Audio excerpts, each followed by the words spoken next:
Gordon proves his point.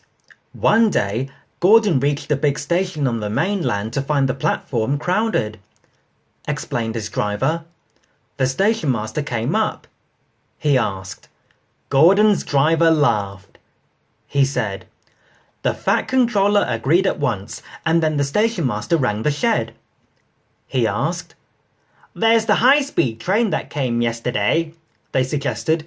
"It's only got one power car working, but it should keep the Fat Controller's timing." Philippa, she preferred Pip for short, and Emma were delighted to stand in for Gordon.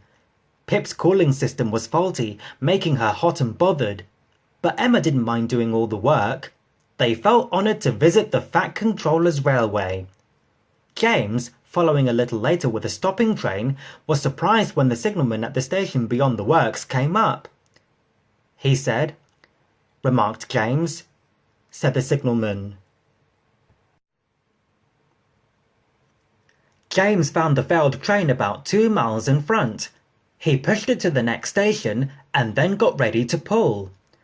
"Apologised Emma, who was in front," said James, who was already feeling puffed. But he found it easier than he expected.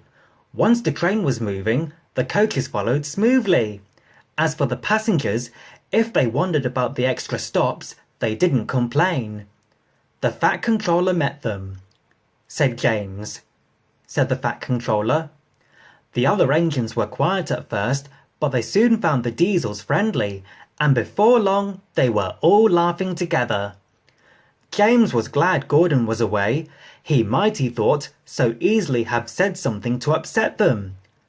Gordon came home the next day. The Fat Controller forgave him for his smokescreen and said that he was sorry for thinking his spoiled top hat had been Gordon's fault. It had, he explained, been a steward emptying an ashtray from a carriage window. He continued.